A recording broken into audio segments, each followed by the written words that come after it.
Hey y'all, this poem I'm about to read is called Forgiveness. And it's less of a poem and more of a just paragraph formatted thought process that I have on forgiveness and the intensity that I believe we need to have towards that aspect of our life, if that makes sense. So,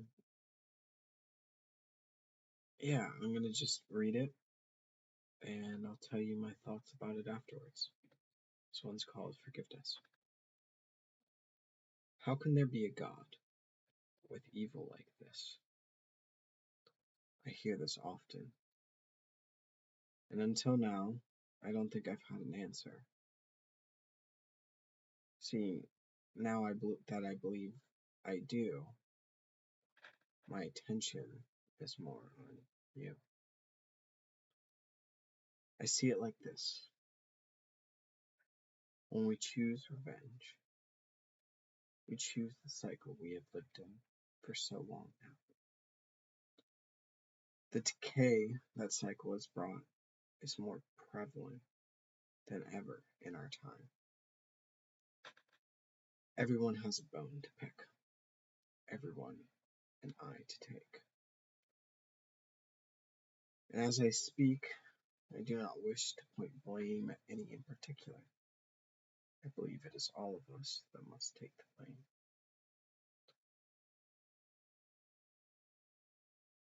That is, if we ever wish to leave this plane of existence, where everyone is looking for more distance. We suffer and suffer, but we see no way out. I'm sure if he was here, he would shout, "Forgive, for I have forgiven you." Forgive the worst, so that you can see the best. That man you judge, that man you hate, was once a boy. And like the thing you will not forgive, he had something done that too broke his will to live. And so he became the very embodiment of our favorite phrase, I don't care. When the boy acts out, and we return his lack of care with vengeance. He sees the world as needing penance.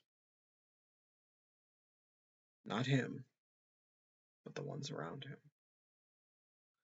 him. The ones who never want to be around him. And now his blade is ready. Ready to become the very thing we've told him he is. Evil. A useless weasel. How very low this poor soul has gone. Say we forgave. Say we told him no matter how much you fall, no matter how destitute you become, you can turn around to love the sun. And even if he didn't, we'd still forgive him. And like magic, there would be nothing for him to hate. Like magic, he'd have nowhere else to look but within. He'd have nothing to kill, nothing to rape, nothing to say to the people who gave, nothing but love. What if we took it one step further? Told evil he could murder, and yet we would still feel nothing but grace. It'd be like telling Jesus right to his face, "Thank you for taking our place."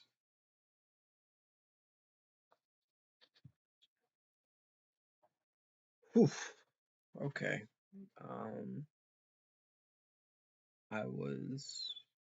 I am still, and was when I wrote that, in an intense place about forgiveness, right? Um, I work at a psychiatric hospital. I work with children who have had some really awful things done to them, and they've done some really awful things to others.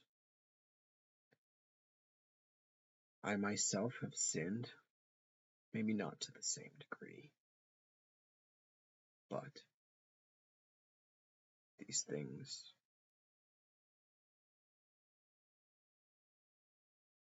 things we are not the judge of,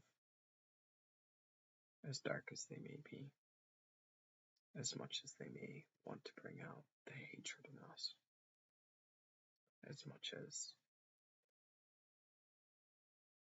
as we want to put our hands around the throat of this issue.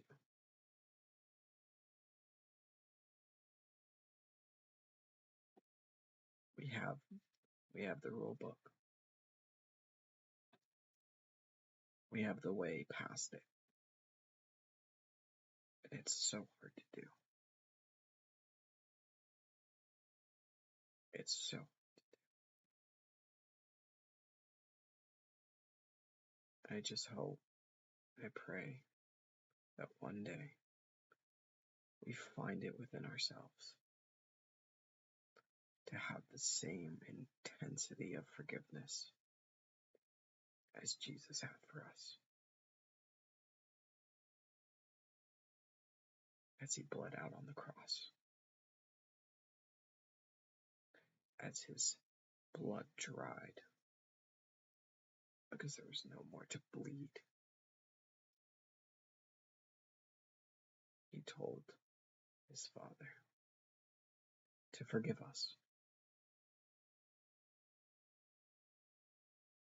And so I ask us, ask myself, who am I to not do the same?